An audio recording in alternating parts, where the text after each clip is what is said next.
He was gone for 3 days. When we found him, he wasn't the same.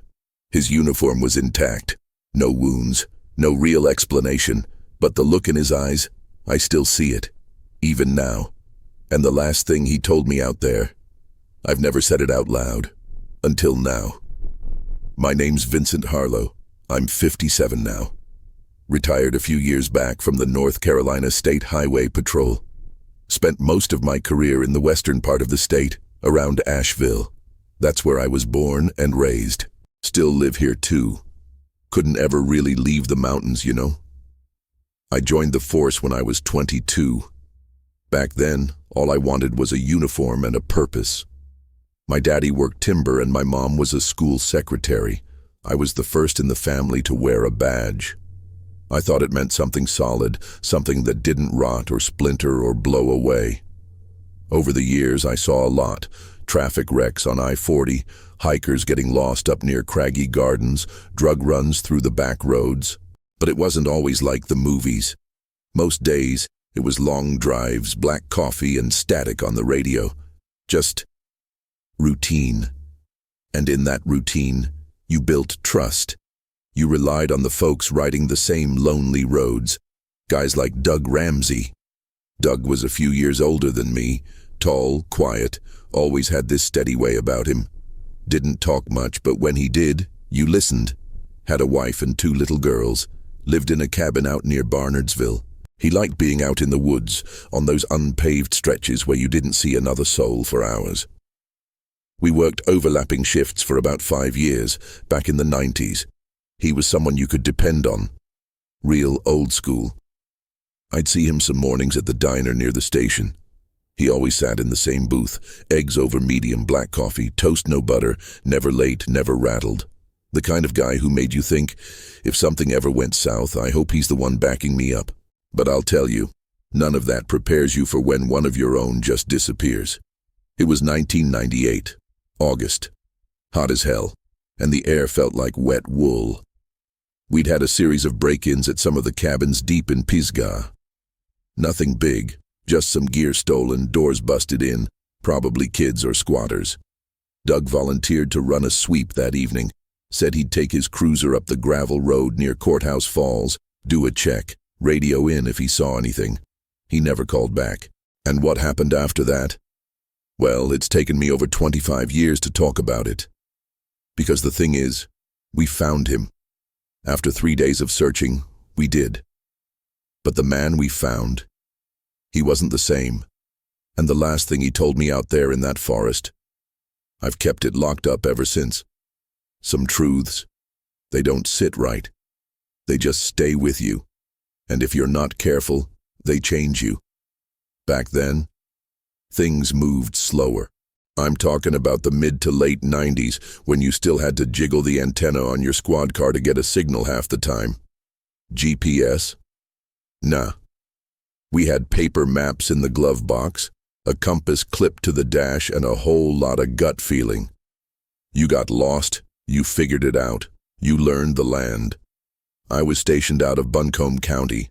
Most of my patrols took me through the twisty, fog-covered roads around Pisgah Forest, down toward Transylvania and Jackson counties. Some folks don't realize just how big those woods are. Trees stretch out forever, pines so tall they blot out the sky. Sometimes you'd drive for miles and not see a single house light, just your headlights cutting through the dark, crickets buzzing like static. We didn't get into shootouts or high-speed chases, not usually. Our work was quieter. Stranger, one night you're helping an old man change a flat by the river. Next morning you're pulling a body out of the French Broad after a canoe flipped. Nothing ever felt predictable. And that kind of uncertainty, it does something to your nerves. Makes you wary, makes you real close to the few people you trust. Doug and I weren't what you'd call best friends. We didn't hang out off duty, didn't watch the games together. But I trusted him more than damn near anyone on that force. The man was sharp, kept his boots clean, his mind clear. Never drank, didn't gamble, barely talked about himself. But I knew this. If I went down out there in those woods, he'd be the one to find me. No doubt. We'd pass each other out on patrol sometimes. Me heading east, him west. Just a nod through the window, maybe a crackle on the radio. All clear on 215. That was enough. You didn't need to say much. Out there, every word carried weight. And the forest? Lord, the forest. She had moods. You could feel it in your bones. Some days it felt calm, almost like she was watching over you. Other days, you'd step out of your cruiser, and the air would go still, like the trees were holding their breath. I remember one night, I pulled over to check on a parked car, and when I shut the door behind me, I swear it felt like the whole forest leaned in to listen. Gave me the chills, still does. People don't understand how easy it is to vanish out there. One wrong turn off a deer trail and that's it. You're gone. That's why we kept tabs on each other, always radioing in, always double-checking logs. But Doug, he had a streak in him. Not reckless, just different. He liked being alone. Told me once, "It's the only time my thoughts quit bouncing around." Said the forest quieted his mind. I believed him. I really did. But looking back now, I wonder if that quiet didn't show him something he wasn't ready to see. There was this diner just off Route 276, Mama Jean's, old school place, red booths, jukebox in the corner, pies that could make you forget your own name. Most mornings a few of us troopers would gather there before shift. Coffee, eggs, small talk. Doug always sat in the same spot by the window. Never faced the door. Said he liked to watch the fog roll off the ridgeline. He didn't laugh much. But when he did, it caught you off guard. Deep belly laugh, eyes crinkled like he'd just remembered a joke from years ago. He'd sip his coffee slow, real slow, like it gave him time to think. And when the rest of us griped about reports or brass breathing down our necks, he'd just smile that crooked smile and say, "Ain't nothing permanent but the trees." That line stuck with me. Because out here, you see how fast things change. One day the road's dry and smooth. Next day it's washed out from a mudslide. One shift you're waving to a kid on a bike, and the next you're cutting him out of a wrecked pickup. But the trees, they just stand there, watching. That's the world Doug felt most at home in. Not the town, not the station, the woods. It's funny. Well, not funny, but strange. How your gut tells you things long before your brain does. I remember that summer of '98, something felt off. Couldn't explain it. Calls started getting a little more erratic. Weird reports. Hikers hearing voices. Strange lights seen at night near the fire roads. Most of it we chalked up to folks getting too deep into their whiskey or mushrooms. You get enough city folks out in the wilderness, they start seeing ghosts. Doug didn't laugh it off like the rest of us, though. He'd just go quiet. Look out toward the trees. I asked him once, half joking, "You ever see anything strange out there?" He didn't answer right away, just sipped his coffee. Then he said, "Strange ain't always bad. Sometimes it's just, different." Didn't say another word after that. At the time, I let it go. But now, that moment replays in my head more than I care to admit. The way he said, different. Not scared, not curious, just resigned. Like he'd already seen something, or maybe he was hoping to see it again. That was the summer everything changed. And to this day, I think about all the signs we ignored. All the little things that didn't add up. Because routine only comforts you until it doesn't. And once that crack appears, well, the forest doesn't give back what it takes. August 14th, 1998. It started like any other damn Friday. Hot. Still. One of those Carolina days where even the shade sweats. I remember my shirt sticking to my back before I even got to the cruiser. The air felt heavy, like it was holding something it didn't want to let go of. We had a morning briefing, nothing out of the ordinary. Some reports of black bears knocking over trash bins up near Brevard, a fender bender on 19, and a few break-ins down by the cabins near Courthouse Falls. That was the one that caught Doug's attention. He volunteered to check it out, said he didn't mind driving the long way around the forest roads. Honestly, none of us did. It was peaceful out there. Quiet. Gave you time to think. Doug told dispatch he'd take Route 475B and loop around the gravel cutoffs, make a slow sweep. It was around 5:30 in the evening when he signed off the radio. I remember that exact moment. I was 2 towns over, fueling up and grabbing an RC Cola at the corner store. The clerk, Jimmy, said something about a storm coming in from the west, but I didn't think much of it.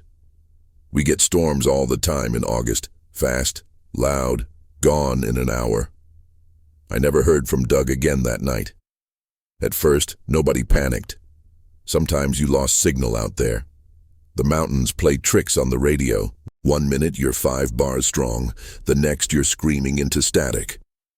But when it hit 80, then 9:30, and dispatch couldn't reach him, well, that's when the hairs on the back of my neck started talking. I called his home. His wife picked up, Marcia. Sweet woman. You could hear the worry before she even said hello. He said he'd be back for dinner, she told me. Said he'd try to get the girls to bed before 9. He wasn't the type to just not come back. Doug didn't bend rules. Didn't take detours. If he was running late, he called. Always.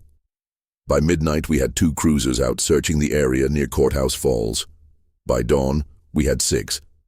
They found his car first, parked at the edge of an old Forestry Service road. Still locked. Keys gone. Radio on the seat. Engine cold. No sign of struggle. No boot prints leading away. Just pine needles, mist, and a silence that made my stomach knot. I stood there staring at that cruiser like it was some kind of monument. I walked around it twice, looked up at the trees, tried to listen past the birds and wind. Nothing, just that stillness. Like the woods were holding their breath. You ever feel that? When the world goes so quiet it makes your ears ring? The next 3 days were a blur. I barely slept. We had search parties combing that entire section of Pisgah. Volunteers, dogs, even a chopper on the second day. We went ridge to ridge, calling his name, checking old campsites, dried-out creek beds, deer trails. But it was like he'd vanished into thin air. That first night, I was assigned to sweep a half-mile stretch along the ridge where his last patrol log pinged. I was alone. It was dark, moonless, just my flashlight and the crunch of leaves under my boots. At one point, I heard something. Not a voice, not exactly, but something that didn't belong. A shuffle, a crack of a branch. I turned, shined my light, called out, "Doug, that you?" No answer. But the feeling that came over me, it still lives in my gut. It was like I wasn't alone, like something was watching from the trees, just beyond the light. I ain't ashamed to say I backed out of that trail real slow. Got back to my cruiser and sat there for damn near an hour, hands on the wheel, trying to calm my breathing. I'd never felt that kind of fear before, not on duty. Second day, the dogs picked up a scent. We followed it for almost a mile through thick brush, over mossy stones, past a half-dry creek bed. Then, nothing. The dog stopped, just sat down and whimpered. I remember one of the handlers, old guy named Jeb, looked me dead in the eye and said, "They ain't scared of bears, son. This is different." He didn't elaborate. Didn't have to. By day 3, the mood shifted. Folks stopped talking so much.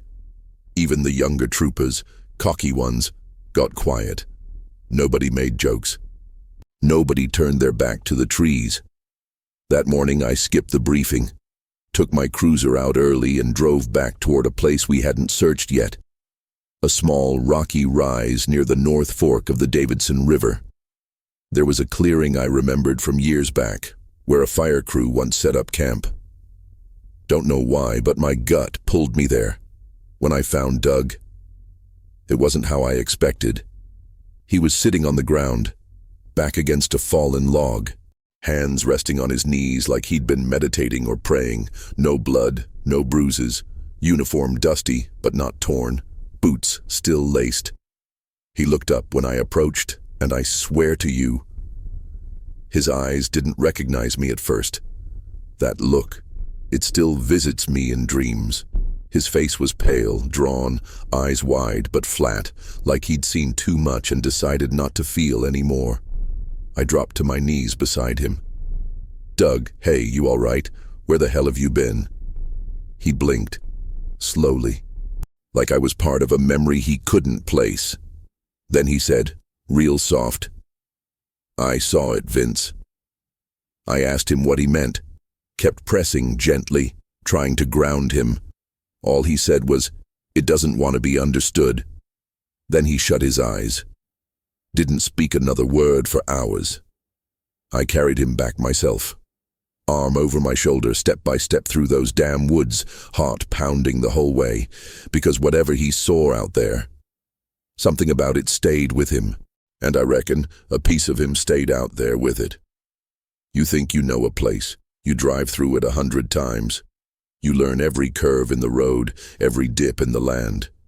You tell yourself you've tamed it, like all that green and stone and silence somehow answers to you, just 'cause you wear a badge. But when someone goes missing out there, you learn real quick who's in charge. After we brought Doug out of that clearing, after he gave me that strange, quiet look and said what he said, the rest of the world just kinda dropped away. The questions started flying. Where was he? What happened? Why didn't he radio? Did someone hurt him? Was he confused? Did he fall? But none of the questions matched what I'd seen in his eyes. There was no confusion in Doug's face, no panic, no pain. There was just distance, like part of him was still out there in those woods, and maybe always would be. After the paramedics took him in, he walked under his own power, but barely. I stayed behind. Something in me just couldn't leave. I parked back at the clearing and stood there a while. Trees all around, wind tugging at the leaves like it had something to say but didn't know how. There wasn't a sound except for a hawk crying out somewhere above the ridge. I should have felt relief, but all I felt was dread. That's when I volunteered to go back out. We'd already searched the whole damn area, but I told the lieutenant I wanted to walk it again. I said I needed closure. Truth was, I needed to understand. Needed to look those woods in the face and see if they'd tell me what they took from Doug. The deeper I went, the less I recognized, and I'd patrolled that stretch for years. But now, every tree looked like a stranger. Every path I thought I knew had changed. I started marking the bark with a blade just to keep track of where I'd been. That's an old trick, but I never needed it before. Now I couldn't tell if I was going in circles or if the forest was just folding in on itself. I remember sitting down on a flat rock around dusk. Sky bleeding orange and purple through the branches. My canteen was half empty. My boots were soaked from a creek I don't even remember crossing. That's when I heard it. Not an animal, not a person, just something. A hum, low and steady. Not mechanical. More like the earth itself was vibrating. I froze. Every hair on my arms stood up, my breath caught. It only lasted a few seconds, but it felt like an hour. And then it was gone. I stood up slow, like any sudden move might wake something sleeping under my feet. I didn't call for backup, didn't radio in, couldn't explain why. I just knew, whatever that was, it wasn't meant to be followed. I headed back to the vehicle, walked fast, heart thumping like a drum in my chest. I didn't speak a word about it to anyone that night. The next day, I drove out to Doug's house. Marcia met me at the door. She looked older than she had just a few days earlier, eyes tired, mouth tight, like she was trying real hard not to cry again. "He won't talk," she said. "He just sits there." I asked if I could see him. She nodded, stepped aside. Doug was in the back room, sitting in a recliner, curtains drawn, lamp on. He didn't look up when I walked in. "Hey, partner," I said soft. "It's me." He blinked slow. His face was pale. His lips cracked. Looked like he hadn't eaten. "You remember what you said to me?" I asked. "Out there?" He nodded. "Barely." I knelt beside him, looked him in the eye. "Doug, what did you see?" He swallowed, looked away. Then, after a long pause, he whispered, "I wasn't alone." That was it. No follow-up, no explanation, just those 3 words. I drove home that night and sat in my driveway for 2 hours, engine off, staring out the windshield like it might give me an answer. I started dreaming about the forest. Not nightmares, not exactly, just dreams that felt too real. I'd be walking down a path I didn't recognize or standing in that same clearing and I'd hear something calling, not in words but in feeling, like grief or memory. Sometimes I'd wake up and swear I could smell pine and moss, like I'd brought the woods home with me. A week later, Doug put in for medical leave, never came back to the force, moved out of Asheville, left no forwarding address. Marcia told me he wanted space, said he didn't want the girls growing up with questions he couldn't answer. I never saw him again, but I kept driving that same stretch of road every now and then. Not on duty, just on instinct. And every time I got near that clearing, I felt it. That same quiet, that same weight pressing down on my chest. One time I stopped the car and got out, just stood there, listening. And I swear to God, off in the distance, I heard someone whisper my name.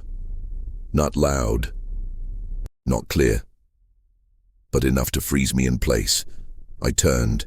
Nothing there, no footprints, no breeze, just the trees. Watching. I never told anyone that part. Not until now. Because saying it out loud makes it real. And I've spent the last 2 decades trying to pretend it wasn't. But I know what I felt. And I believe Doug. He wasn't alone. You ever walk into a place that feels like it's holding its breath? That's what it felt like that morning. August 17th, 3rd day of the search. Sun just barely over the ridge. I hadn't planned on heading out that early, but I couldn't sleep. My body was tired, but my mind was buzzing.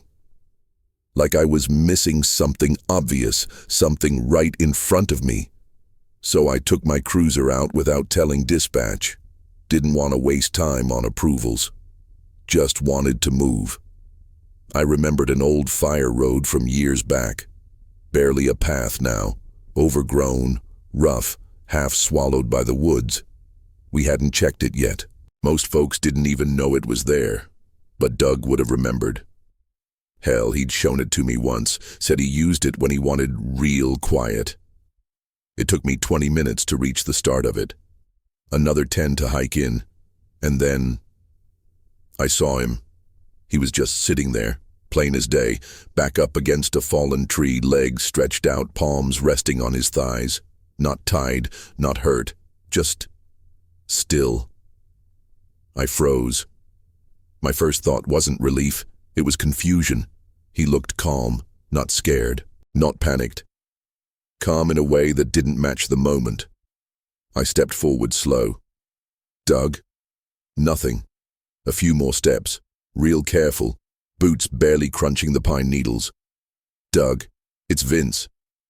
His head turned, and right then, my heart sank. It was his eyes. That's what did it. They looked at me, but they didn't land, like they were seeing through me, like I was a face in a dream he'd half forgotten. He blinked a couple times. His lips were dry, his cheeks streaked with dirt. I crouched down in front of him. "You hurt? You need water?" He just looked past me for a second, then said real soft, "I saw it, Vince." My blood went cold. I didn't ask what right away, didn't even breathe for a second, just let the silence hang there. Then I sat down beside him. We didn't speak for a while. Maybe 5 minutes, maybe 10, felt like an hour. Eventually I said, "You want to tell me what happened?" He nodded. Slowly, but the words didn't come easy. He said, I followed something. I thought it was a person at first, but it wasn't walking right. His voice was flat, hollow. He kept going. It led me off the path, kept just far enough ahead that I couldn't see it clear. But I felt it, in my chest, like it was drawing me in. I asked him what he meant by not walking right. He looked down at his hands, turned them over like he didn't recognize them. It moved like it didn't belong here, he said, like it was learning how. I remember feeling sick, not scared, just wrong. Like my body wanted to leave, but my heart couldn't let go of him. I asked, "Did it hurt you?" He shook his head. No, it didn't touch me, didn't speak, but it knew I was there. It wanted me to see it. And once I did, I couldn't look away. He didn't cry. Doug wasn't the crying type, but his jaw clenched and his shoulders slumped like the weight of what he'd seen was still pressing down. Then he said it. It doesn't want to be understood. I'll never forget the way he said those words. Not angry, not afraid, just tired. Like understanding it had cost him something he couldn't get back. I didn't push him after that. Just sat beside him until he finally leaned his weight into me. That was the moment I knew he was still in there, somewhere. Getting him out of that clearing wasn't easy. He walked, but slow, like every step was through water. I kept an arm around him, talked low, told him I was there, told him he was safe. He didn't speak the whole way back, and the woods, they were dead quiet, not a bird, not a branch, just that kind of silence that makes your ears ring. When we reached the vehicle, I turned one last time to look at the path behind us. And I swear to you, I mean this with everything I am. There was something there, just past the tree line. Not a shape, not a shadow, just a presence, like being watched from a place that didn't belong to us. I blinked, and it was gone. I didn't tell the others what Doug said, not at first. They wouldn't have believed it anyway. And maybe that was the point. Maybe it didn't want to be believed. Maybe it just wanted to be remembered. Doug was checked out by the paramedics. Vitals normal. No bruises. No dehydration somehow. The doc said he was fine, but I knew better. He wasn't fine. He was changed. Something had been taken from him. Or maybe given. And whatever it was, it scared the hell out of me. They took Doug to Mission Hospital that same afternoon. The EMTs kept looking at each other like they were waiting for something to go wrong. But he didn't fight him, didn't say a word. Just sat there in the back of the ambulance, hands folded like he was sitting in church. I rode behind them in my cruiser. Heart beating so damn loud I couldn't hear the radio. I must have replayed what he said. It doesn't want to be understood. 100 times in my head, trying to make sense of it. Trying to bend it into something that'd sit right with logic. But it wouldn't. They ran tests, of course. Blood work, CT scans, even a damn psych eval. All came back clean. Not a scratch on him. No signs of exposure, no trauma, not even a damn tick bite. Doc came out scratching his head, said, "Far as we can tell, he's perfectly healthy." I wanted to yell at him. Healthy? He looked right past me like I wasn't even there. He hadn't spoken since that clearing. Barely moved. Marcia showed up later that evening. She walked into that hospital room and just stopped cold, like she didn't recognize her own husband. And maybe she didn't. He didn't even lift his eyes when she took his hand. She sat beside him for hours, talking to him real soft. Telling stories about the girls, the house, the dog barking at raccoons. Stuff you say to bring someone back from a bad dream. But Doug, he just stared out the window. Next day he spoke. Just once. Said, "I can't go back." That was it. Didn't explain. Didn't elaborate. I sat with him that morning. We were alone in the room. He didn't look at me, but I looked at him. I saw a man, emptied, You spend years wearing a badge, learning to read people. You can tell when someone's scared or angry or lying. But this, I didn't have a word for it. He was gone. Not dead, just somewhere else. I leaned forward, said, "Doug, whatever you saw, it ain't following you. You're home now." He turned to me just slightly and said, "You don't understand, Vince. I didn't leave it, it let me go." My throat closed up. I didn't know what to say to that. What the hell do you say to that? He was discharged 3 days later. No diagnosis, just released. They put acute stress reaction in the report, like it was just a bad scare, something he'd shake off after some rest. But Doug didn't rest. Not really. He stayed home for a few weeks, then filed for early retirement. Didn't say goodbye. Didn't leave a note for the boys at the station. Just walked away from 22 years of service like it was a shirt he didn't want to wear no more. I tried calling. Left messages. No answer. Marcia called me once. Said he was quiet most days. Wouldn't go outside unless it was cloudy. Wouldn't go near the woods. Wouldn't even mow the lawn if it meant walking close to the tree line. Said he'd wake up in the middle of the night sometimes, just standing at the back door. Not sleepwalking. Just standing. Staring out at the dark. One night she found him digging in the backyard, bare hands. Said he was whispering to himself, but she couldn't make out the words. She was scared. I could hear it in her voice. I offered to come by. She said maybe later. Later, never came. Couple months went by. Then she left town with the kids. Said Doug wanted space.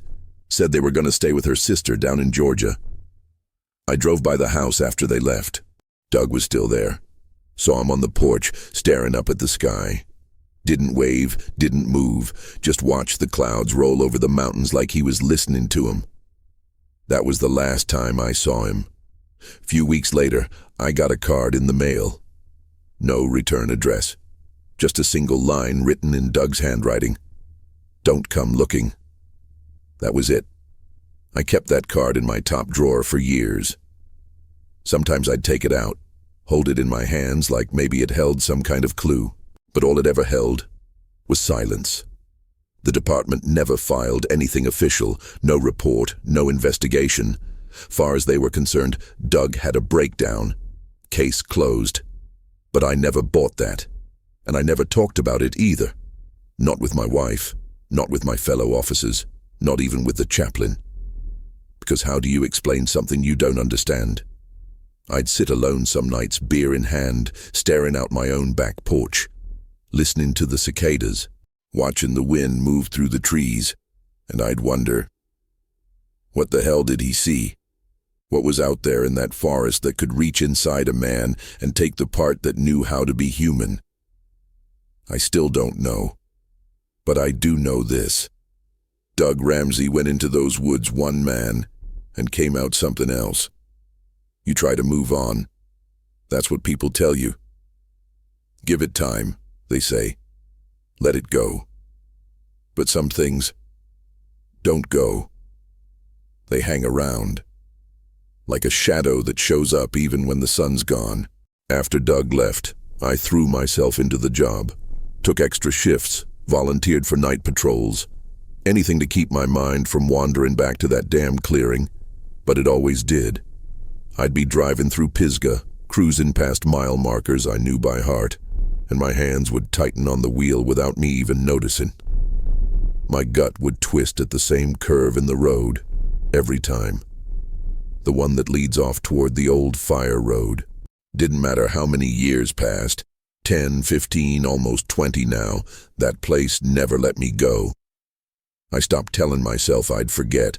I didn't even want to forget anymore. I just wanted it to make sense. But it never did. There were nights I'd wake up in a cold sweat, no dream to explain it.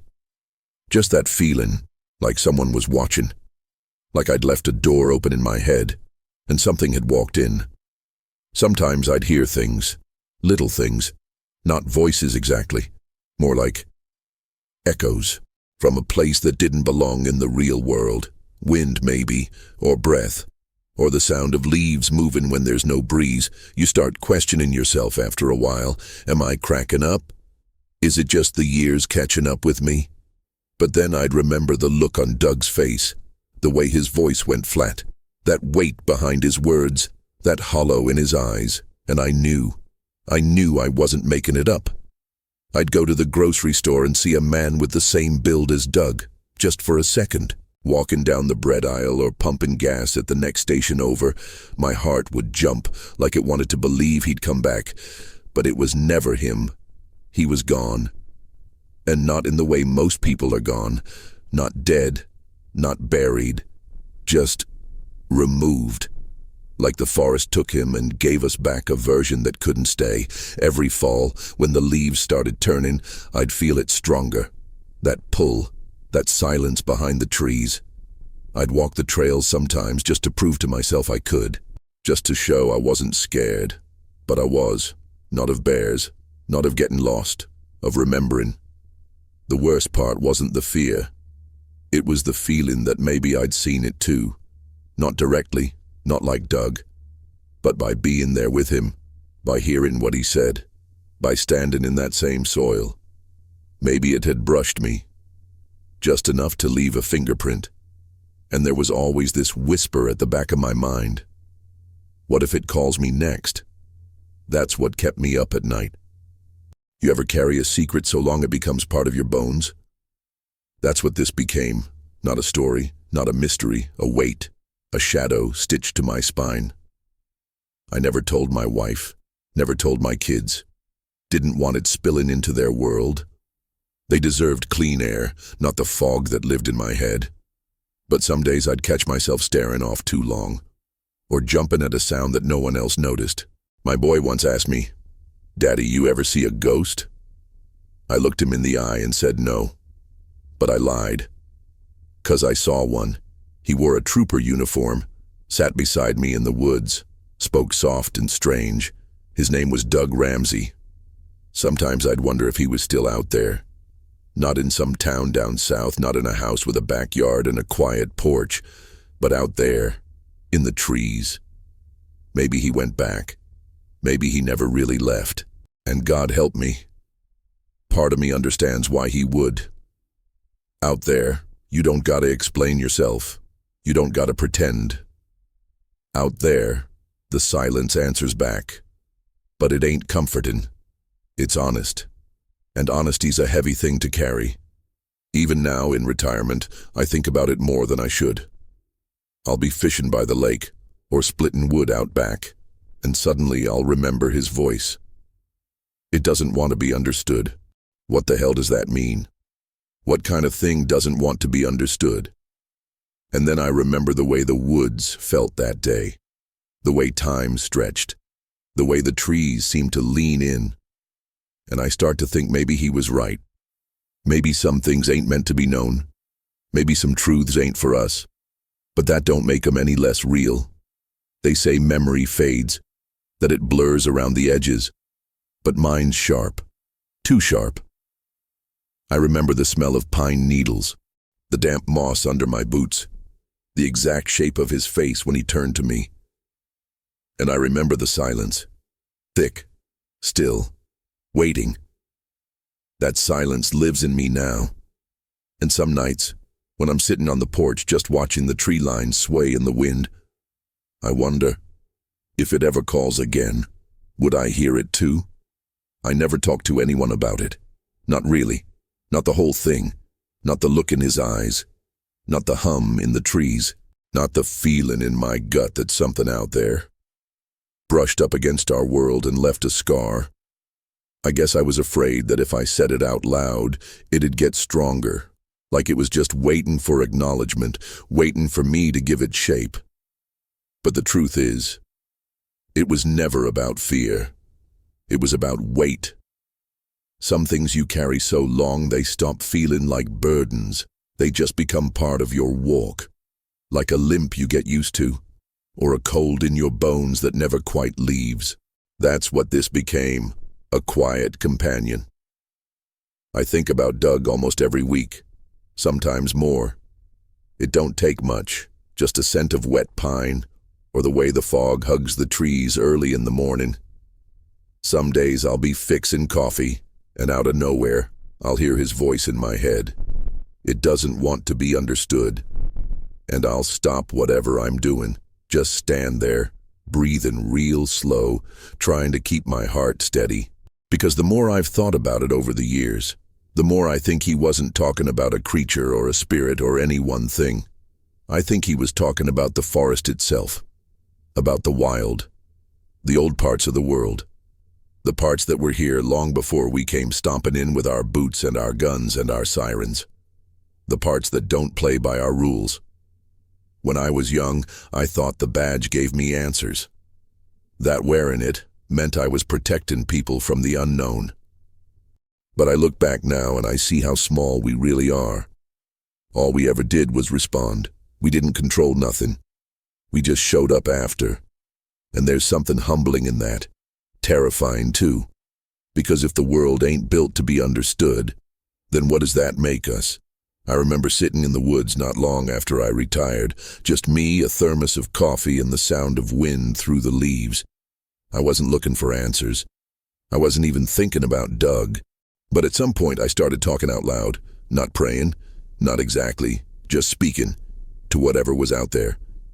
I said, I don't want to see you. I don't want to know what you are. I just want peace. And the strangest thing happened.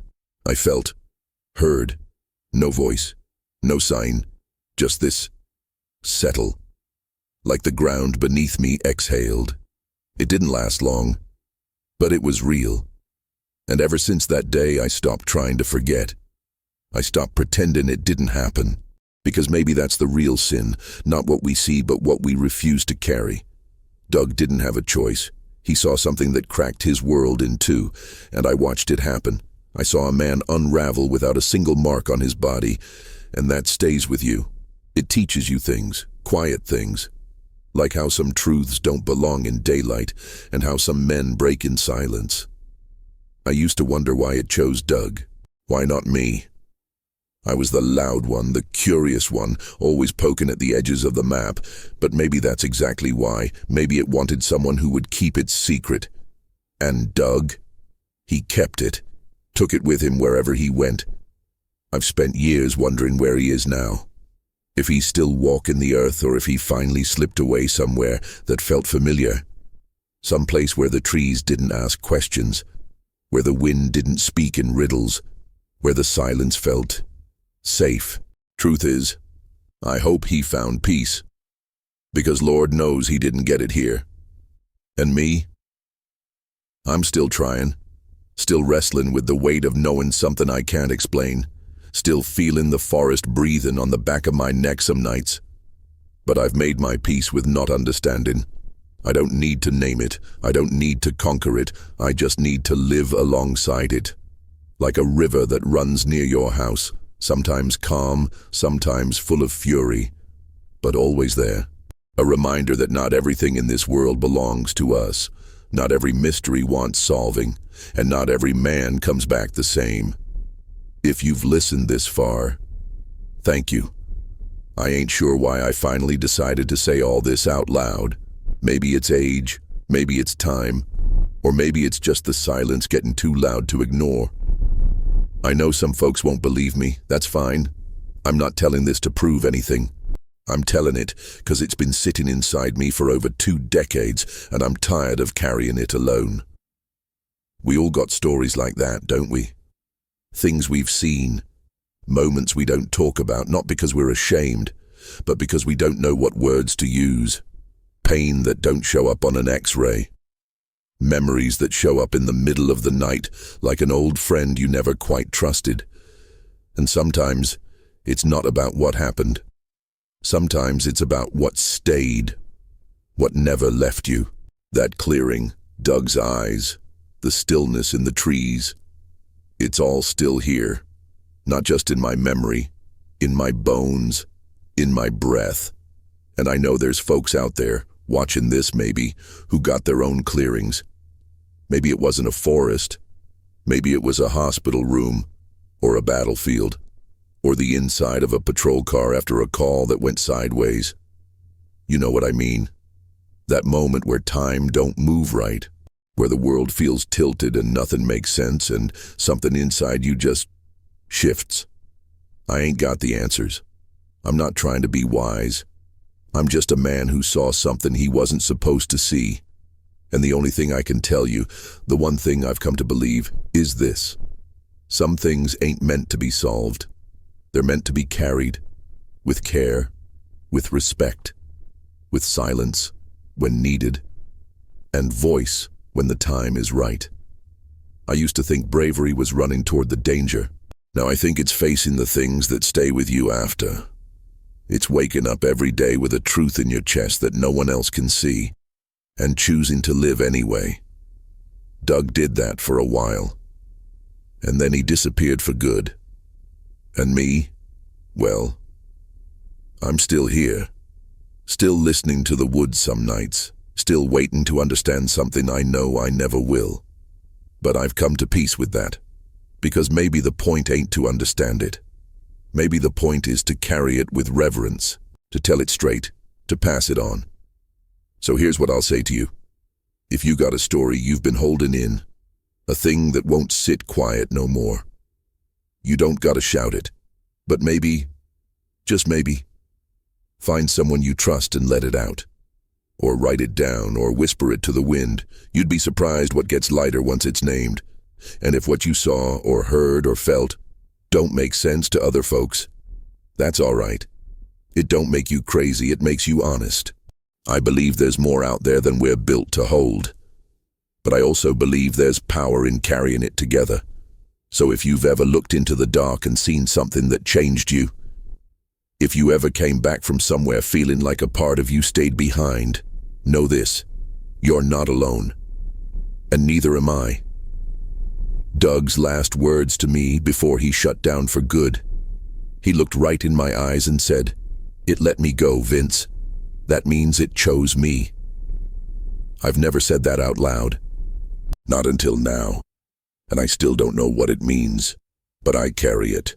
I carry it for him, for me, for anyone who's ever stood at the edge of the known and felt the unknown looking back. I carry it. For you.